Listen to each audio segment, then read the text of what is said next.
Let's take a look at how is it that the new leader and the new chief minister designate has been preparing for his term to begin. Karnataka's high voltage CM drama is now in its final act. Just hours after the leadership transition, both Siddaramaiah and DK Shivakumar are in the national capital. DK Shivakumar will be meeting the party's top leadership today with the hectic discussions underway on the shape of new Karnataka cabinet. Sources say Siddaramaiah's son Yatindra could find a new place in the new power structure as DK Shivakumar prepares to finally take charge of Karnataka's top job at this point. Sources say May 31st, and June 1st and June 3rd are being considered as the possible dates for the oath-taking ceremony so far. ನಾನು ಮುಖ್ಯಮಂತ್ರಿ ಸ್ಥಾನಕ್ಕೆ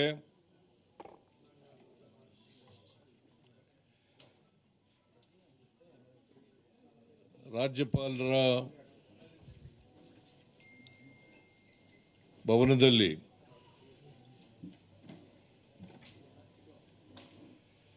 ರಾಜೀನಾಮೆಯನ್ನು ಸಲ್ಲಿಸಿದ್ದೇನೆ.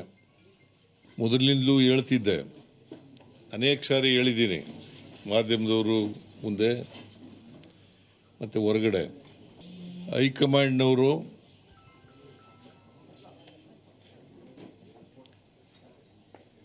ಯಾವಾಗ ಸೂಚಿಸ್ತಾರೆ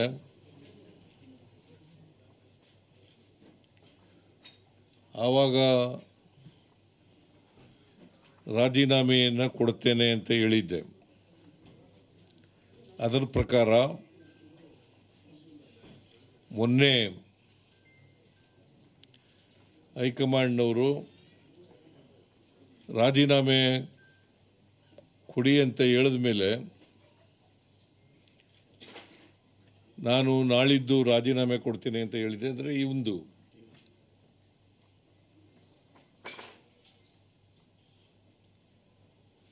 ಹಾಗಾಗಿ ಇವತ್ತು ರಾಜೀನಾಮೆಯನ್ನು ಸಲ್ಲಿಸ್ತಾ ಇದ್ದೇನೆ.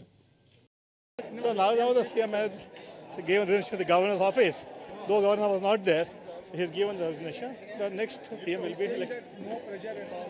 Well, I already have clarified that whatever the High Command told, and he has followed the High Command direction. Rahul Gandhi बड़े दिनों से ज्ञान बांट रहे थे कि जितनी आबादी उतना हक, जाति जनगणना, ओबीसी. अब तो मैं उनकी मुख्यमंत्रियों की लिस्ट देखता हूँ तो सिद्धरामैया जी मुख्यमंत्री नहीं रहे, सुक्खू जी है, सतीशन जी है, रेवंत रेड्डी जी है. दूरबीन से भी देखने पर ओबीसी समाज से कोई नहीं दिख रहा. हमारे यहाँ तो प्रधानमंत्री ओबीसी समाज से हैं, मोहन यादव जी भी है, एसटी समाज से भी है. पर इनके यहाँ पे जितनी आबादी उतना हक वाला जो स्लोगन था वो शायद राहुल गांधी पूरा कर रहे नहीं कर रहे, पता नहीं. कर्नाटक के लोग और देश के लोगों को एक मैसेज कांग्रेस पार्टी ने दिया कि विचारधारा का कोई महत्व नहीं है, मुद्रा का बहुत महत्व है. जो हाईएस्ट बिडर होता है उसके नाम का टेंडर खुल जाता है. तो हो सकता है कर्नाटक की सरकार की भी बिडिंग हुई हो, हाईएस्ट बिडर किसी का आ गया हो, सिद्धारमैया जी की बिडिंग H1 नहीं क्वालिफाई कर पाए तो सिद्धारमैया जी को घर भेज दिया.